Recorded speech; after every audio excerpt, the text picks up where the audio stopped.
लखनपुर गांव के अंदर रेशमा नाम की एक लड़की रहा करती थी, जो कि बहुत मेहनती थी लेकिन अनाथ थी। वो कोई न कोई काम करके अपने घर का गुजारा चलाया करती। जब वो 10 साल की थी तो उसकी माँ चल बसी, जिसके कुछ सालों बाद उसके पिता उसे गांव में अकेला छोड़कर शहर चले गए और फिर वापस कभी आकर उसकी खोज खबर तक नहीं ली। कुछ न कुछ काम करके वो लड़की अपना पेट पाल रही थी। एक दिन उसके घर विमला काकी कुछ लड्डू लेकर आती है और कहती है, ले रेशमा, ये लड्डू मैं तेरे लिए लेकर आई हूँ। घर पर बच गए थे तो मैंने सोचा तू खा लेगी। वैसे भी गरीब बच्ची का पेट भरना चाहिए, जैसे भी भरे। शुक्रिया काकी। और मेरे पैसे? कैसे पैसे रेशमा? किन पैसों की बात कर रही है तू? काकी, मैंने आपकी बेटी की शादी में आपके घर का काम संभाला था और ये तो सब जानते हैं ना कि गांव में किसी के घर भी शादी होती है तो मैं झाड़ू पोछे का काम संभालने के पैसे लेती हूँ। अरे कैसी बातें कर रही है रेशमा, अब अपनी काकी से भी पैसे लेगी क्या? पैसे के बदले लड्डू तो दे रही हूँ ना। तू तो जानती है तुझसे तो कुछ नहीं छुपा है। मेरे पास कोई पैसे नहीं है, ये लड्डू लेने हैं तो ले ले। विमला ये बोलकर वहाँ से चली जाती है और रेशमा कुछ भी नहीं बोल पाती और बस अपनी किस्मत को कोसती रह जाती है। ये सब मेरे साथ ही होना होता है क्या? ऊपर वाले, तुझे मेरी हालत पर बिल्कुल भी तरस नहीं आता। पहले तो तूने मेरी माँ मुझसे छीन ली और उसके बाद मेरा बाप भी मुझे छोड़कर चला गया और अब पड़ोसी दिए हैं तो वो भी ऐसे। रेशमा खुद ही गुस्सा कर खुद ही शांत हो जाती है और अपने गुजारे के लिए अब एक केशवलाल सेठ के खेत पर काम करने लगती है, जो कि उस पर बुरी नजर रखा करता था और अधेड़ उम्र का आदमी था। वो खेत में बीज बोती रेशमा को देखकर कहता है, सच कहूँ तो रेशमा, तुझे इतना काम करते देख मुझे बड़ा दुख होता है। अभी भी समझा रहा हूँ, ब्याह कर ले मुझसे, फिर हाथ में माटी और बीज की जगह नोटों की गड्डियाँ होंगी, गड्डियाँ, देख लेना। सेठ जी, आपने समाचार सुना? पड़ोस के किशनगढ़ में ना एक किसान की बेटी को एक जमींदार परेशान किया करता था। फिर ना एक दिन तंग आकर उस लड़की ने खुरपी से जमींदार की गर्दन ही धड़ से अलग कर दी। ये सुनकर केशव बहुत ज्यादा डर जाता है और सकपकाते हुए कहता है, वो सब झूठ है। तुम अपने काम पर ध्यान दो, ठीक है? वरना पगार काट लूंगा, समझी?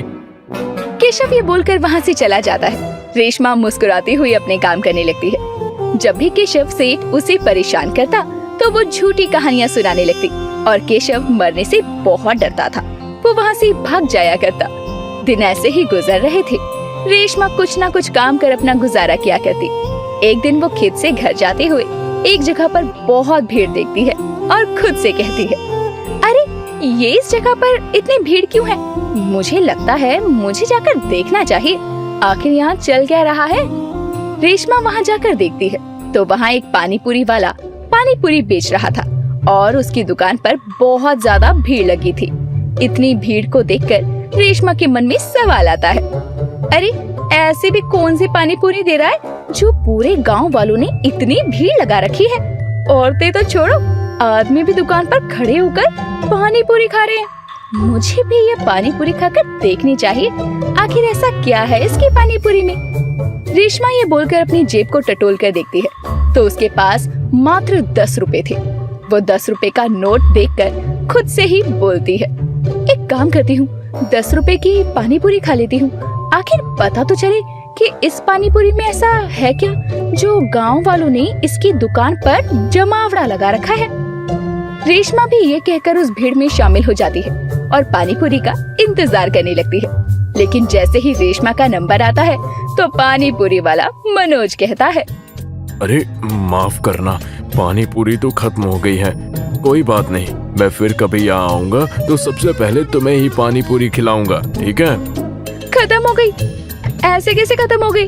अरे ऐसा भी क्या बेचते हो तुम पानी पूरी में मिलाकर जो पूरा गांव तुम्हारी पानी पूरी पर टूट रहा है? मैं तुम्हें ऐसे तो नहीं बता सकता। जब मैं अगली बार पानी पूरी दोबारा लेकर आऊंगा तब तुम खुद खाकर देख लेना, ठीक है? मनोज ये बोलकर अपना ठेला लेकर वहाँ से चला जाता है। वहीं रेशमा भी बड़बड़ाते हुए अपने घर की तरफ जाने लगती है और अपने घर जाकर खुद से बोलती है, आखिर क्या है ऐसा उस पानी पूरी वाले की पानी पूरी में जो पूरा गांव उसकी पानी पूरी के पीछे इतना पागल है। कितनी भीड़ लगा रखी थी, लप्पू सी तो पानी पूरी है। मैंने तो आज तक इतनी भीड़ पानी पूरी वाले की दुकान पर नहीं देखी। अब तो कल उसकी पानी पूरी खाकर देखूंगी, तभी मुझे पता चलेगा। रेशमा ये बोलकर सोने चली जाती है, लेकिन उसके दिमाग में पानी पूरी का ही ख्याल आ रहा था और उसे नींद नहीं आती। वो सपने में भी खुद को पानी पूरी खाते हुए देखती है और बहुत बेचैन हो जाती है। कुछ दिन बीतते हैं और उसके बाद मनोज पानी पूरी वाला गांव में दोबारा आता है और अपने वादे को निभाते हुए वो सबसे पहले पानी पूरी रेशमा को खिलाता है। रेशमा वो पानी पूरी खाती है तो उसे बहुत स्वादिष्ट लगती है और उसे खाने के बाद रेशमा अपने घर की तरफ बढ़ते हुए खुद से कहती है, मानना पड़ेगा पानी पूरी तो बहुत स्वादिष्ट थी। गांव वालों को पसंद भी आ रही है, लेकिन ऐसी पानी पूरी तो मैं भी बना सकती हूँ। मैंने आज तक गांव की कई शादियों में तरह तरह के पकवान बनाए हैं, तो ये पानी पूरी किस मर्ज की दवा है। अब रेशमा केशव सेठ के घर पर उसके घर का काम करने के लिए जाती है और जैसे ही केशव सेठ थोड़ा इधर उधर होता है, वो केशव का मोबाइल लेकर उसमें YouTube की वीडियोस प्ले करती है और पानी पूरी बनाने की विधि देख लेती है और अपने मन में ठान लेती है कि वो पानी पूरी का ठेला लगाएगी। अब तो रेशमा तुझे पानी पूरी का ठेला लगाने से कोई नहीं रोक सकता। वो पानी पूरी वाला बाहर से पानी पूरी बेचने आता है। लोग इतना पागल होकर उसकी पानी पूरी खाते हैं। जब गांव में ही पानी पूरी मिलेगी तो सोच तेरी कितनी अच्छी कमाई होगी। रेशमा ने ये बोला था कि तभी उसका सेठ वहाँ आता है और उसके हाथ में अपना मोबाइल देखकर वो फोन छीनते हुए कहता है, जमीन पर रहने वाले लोग आसमान में उड़ने का सपना नहीं देखा करते। तू पानी पूरी बेचेगी? तेरी शक्ल देखी है तूने? तू हमेशा दूसरों के यहाँ काम करने के लिए पैदा हुई है और बड़ी पानी पूरी बेचने वाली। सेठ ऐसा मत कहो, इंसान चाहे तो क्या नहीं कर सकता। आपके यहाँ काम करती हूँ, इसीलिए मुझे पैसे देते हो, मुफ्त का नहीं खाती जो आप मुझे सुना रहे हो। अब रेशमा ना आपको पानी पूरी बेच कर दिखाएगी, देख लेना आप। रेशमा अपने घर आती है। वो ठान चुकी थी कि वो अपने जीवन में कुछ करके दिखाएगी। उसने अपनी शादी के लिए कुछ पैसे खुद ही जोड़े थे, क्योंकि वो अनाथ थी। उसका भविष्य सोचने वाला कोई नहीं था। वो पैसों से पानी पूरी का ठेला लगाती है। उसकी दुकान पर एक छोटी सी बच्ची आती है और कहती है, दीदी दीदी पानी पूरी खिलाओ ना। अभी देती हूँ, रुको। रेशमा बच्ची को जैसे ही पानी पूरी देती है, बच्ची को उसमें बहुत मिर्ची लगती है और वो बच्ची उसे थूक कर रोने लगती है और बोलती है, इसमें तो बहुत मिर्ची है, मैं इसको नहीं खा सकती दीदी, आप भी गंदे हो और आपकी पानी पूरी तो बहुत गंदी है। वो बच्ची ये बोलकर रोते हुए चली जाती है। ऐसे ही दिन बीतते हैं। कभी कोई पानी पूरी के पानी को ज्यादा मिर्ची वाला कहता तो कोई ज्यादा मीठा। इन सब चीजों से वो बहुत परेशान हो जाती है और घर में अकेली बैठकर ये सब सोच रही होती है कि तभी वहाँ विमला एक बर्तन में कुछ खाने को लेकर आती है और रेशमा से कहती है, ले रेशमा, तेरे लिए हलवा लेकर आई हूँ। वो क्या है ना, थोड़ा हलवा बच गया था, मैंने सोचा फेंकने में जाएगा तो क्यों ना तुझे दे दूं। तूने भी उस दिन मुझसे पैसे ना लेकर मुझ पर कितना बड़ा एहसान किया था। आप तो ऐसे बोल रही हो काकी जैसे मैं पैसे मांगती और आप दे देती। क्या आप भी? अच्छा ये सब छोड़ो, मुझे हलवा दो, बहुत भूख लगी है। रेशमा जैसे ही हलवा खाकर देखती है तो वो फीका था, जिसे वो मुंह से निकाल कर कहती है, अरे काकी ये क्या, ये हलवा कैसा है? मेरे मुंह का स्वाद क्यों बिगाड़ रही हो? अगर हलवा नहीं देना था तो मना कर देती ना, ये तो फीका है। अरे धत तेरे की, माफ करना रेशमा, वो क्या है ना, तेरे काका मीठा नहीं खाते, उन्हें शुगर है ना, इसीलिए मैं गलती से उनका हलवा तेरे लिए ले आई और तेरा हलवा उन्हें दे दिया। तभी मैं कहूँ इतनी चटकारे लेकर हलवा क्यों खा रहे थे? यानी कि आपने सबके लिए अलग अलग तरह का हलवा बनाया था? हाँ और नहीं तो क्या। अरे अब हर किसी का स्वाद अलग होता है, इसीलिए मैंने अलग अलग तरह का हलवा बनाया। तेरे काका मीठा नहीं खाते तो सबसे पहले फीका हलवा निकाला, फिर उसमें चीनी मिला दी। उसके बाद मेरी छोटी बेटी किशमिश नहीं खाती तो सबसे पहले उसके लिए थोड़ा सा बिना किशमिश का हलवा निकाला और आखिर में सबके लिए किशमिश डाल दी हलवे में। चल तुझे हलवा फिर कभी खिला दूंगी, अब मैं जाती हूँ, तू सो जा। विमला ये बोलकर चली जाती है, लेकिन वो ये नहीं जानती थी कि वो रेशमा को उसकी सफलता का रहस्य बताकर चली गई थी। जिसके बाद रेशमा सोती नहीं है और पूरी रात मेहनत कर पानी पूरी के लिए अलग अलग तरह का पानी बनाती है और 6 बर्तनों में भर लेती है। उसने पानी पूरी के लिए पूरी रात जगकर मीठा पानी तैयार किया, पुदीने का पानी बनाया, इमली का पानी बनाया, धनिये का पानी, जीरे का पानी और हींग का पानी भी तैयार किया, जिसे अगले दिन वो बेचने लगती है और उसकी दुकान पर बहुत भीड़ होती है और सब उसकी पानी पूरी की तारीफ कर रहे थे। उसकी पानी पूरी कुछ ही घंटों में खत्म हो जाती है। तभी एक डोना लिए एक हाथ आगे आता है और वो हाथ मनोज का था। रेशमा उसे देखकर मुस्कुराते हुए कहती है, माफ करना, आज तो पानी पूरी खत्म हो गई, लेकिन कल जब मैं फिर से पानी पूरी की दुकान लगाऊंगी तो सबसे पहले पानी पूरी आप ही को खिलाऊंगी। मनोज भी ये सुनकर हंसने लगता है और उसे रेशमा की मेहनत बहुत पसंद आती है। मनोज जहाँ एक तरह का पानी बेचा करता, वहीं रेशमा ने अपने दिमाग को लगाकर 6 तरह का पानी पूरी का पानी तैयार किया था और केशव सेठ भी उसकी सफलता देखकर जलने लगता है और उसका मुंह बंद हो जाता है। जिसके बाद रेशमा भी धीरे धीरे मनोज के नजदीक आने लगती है। दोनों एक दूसरे के साथ शादी कर लेते हैं और मिलकर अपने पानी पूरी का ठेला चलाने लगते हैं और दूर दूर तक गाँव में मशहूर हो जाते हैं। गरीब का दाल चावल। मुन्नी 21 साल की अनाथ लड़की है।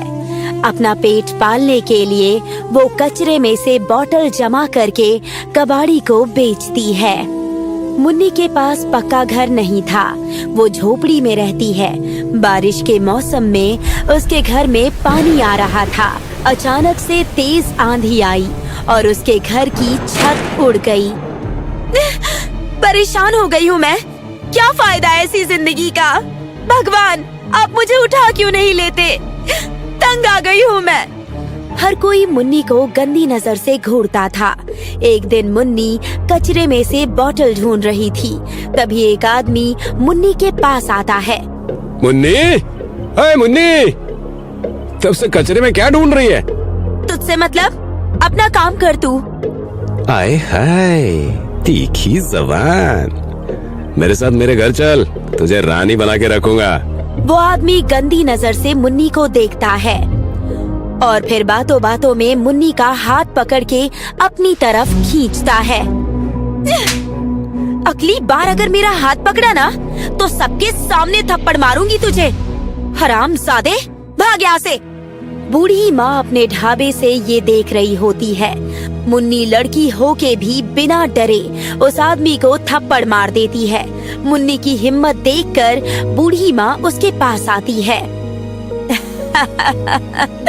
वाह बेटी, तुझ में तो बहुत हिम्मत है। अब वो आदमी अपनी पत्नी का भी हाथ पकड़ने से पहले सोचेगा। ऐसे लोगों के साथ ऐसा ही होना चाहिए माँ जी। कल पता नहीं क्या करेगा। हाँ बेटी, पर तू कचरा क्यों चुनती है? अनाथ हूँ ना मैं, अपना गुजारा करने के लिए ये सब करना पड़ता है मुझे, और इसी बात का फायदा ये लोग उठाते हैं। राह चलते छेड़ना, बुरी नजर से देखना। अगर मेरा भी परिवार होता तो ऐसा नहीं होता मेरे साथ। मेरी भी कोई औलाद नहीं है। अब से तू यहीं मेरे साथ रहेगी, एक परिवार की तरह। क्या सच में? हाँ, अब से ये ढाबा जितना मेरा उतना ही तेरा है। मुन्नी बूढ़ी माँ के साथ उन्हीं के ढाबे पे रहने लगी। हर दिन ढाबे की साफ सफाई, झाड़ू पोछा और खाना बनाने में बूढ़ी माँ की मदद करती थी वो। क्या खुशबू आ रही है? क्या फायदा ऐसी खुशबू का जब लोग खाना खाने आते ही नहीं हैं। सब लोग उस बड़े होटल में खाना खाने जाते हैं। इस ढाबे में तो कोई भी आता ही नहीं है। बूढ़ी माँ, सब आएंगे। वो कैसे? शायद लोग बोर हो गए हैं वही दाल चावल खा खा कर, इसीलिए कोई नहीं आ रहा है। मुझे तो ज्यादा कुछ बनाना भी नहीं आता। तुझे आता है? हाँ, अब से खाना मैं बनाऊंगी। मुन्नी ने दाल चावल की जगह खट्टी दाल और मिर्च वाले चावल बनाए। मुन्नी के खाने की खुशबू बाहर तक आ रही थी। खुशबू इतनी अच्छी थी कि बूढ़ी माँ से रहा नहीं गया और वो एक प्लेट में खाना परोसकर खाने लगी। अरे वाह मुन्नी, क्या दाल चावल है। मुझसे तो रहा नहीं जा रहा है, थोड़े और दे देना। हाँ हाँ, अभी देती हूँ। ऐसे ही घूमते घूमते 4-5 लोगों का ग्रुप उनके ढाबे पर आता है। कहिए, क्या दूं? यहाँ का स्पेशल खाना क्या है वो दे। थोड़ी जल्दी दे, पेट में चूहे दौड़ रहे हैं। अभी तो खट्टी दाल और मिर्च वाले चावल हैं। जो भी है जल्दी दे दो। मुन्नी ने उन्हें खट्टी दाल और मिर्च वाले चावल दिए। सब लोग बड़े चाव से खाना खाने लगे, जैसे कई दिनों के भूखे हो। उन्होंने दोबारा खट्टी दाल और मिर्च वाले चावल मंगवाए। इस खाने के सामने तो बड़े बड़े होटल का खाना भी फेल है। अब से मैं यही खाना खाने आऊंगा। हाँ, मैं भी। दोनों बहुत खुश होते हैं। तुम्हारी वजह से मेरा ढाबा फिर से चल पड़ा है बेटी। धीरे धीरे उनके ढाबे पर लोगों की भीड़ बढ़ती गई। लोग दूर दूर से खट्टी दाल और मिर्च वाले चावल खाने आने लगे। क्या स्वाद है, मजा आ गया। लोगों की बढ़ती भीड़ के साथ मुन्नी का काम भी बढ़ गया। मुन्नी ने एक लड़के छोटू को काम पर रख लिया और दूसरी तरफ बड़े बड़े होटल वालों का नुकसान हो रहा था। उन्हीं में से एक था विवेक। इनके खट्टी दाल और मिर्च वाले चावल की वजह से हमारा होटल बंद ना हो जाए। कुछ ना कुछ तो करना पड़ेगा। विवेक मुन्नी के ढाबे पर नजर रखने लगा। कितने कस्टमर्स आते हैं, कौन कौन ढाबे पर काम करता है, सब कुछ।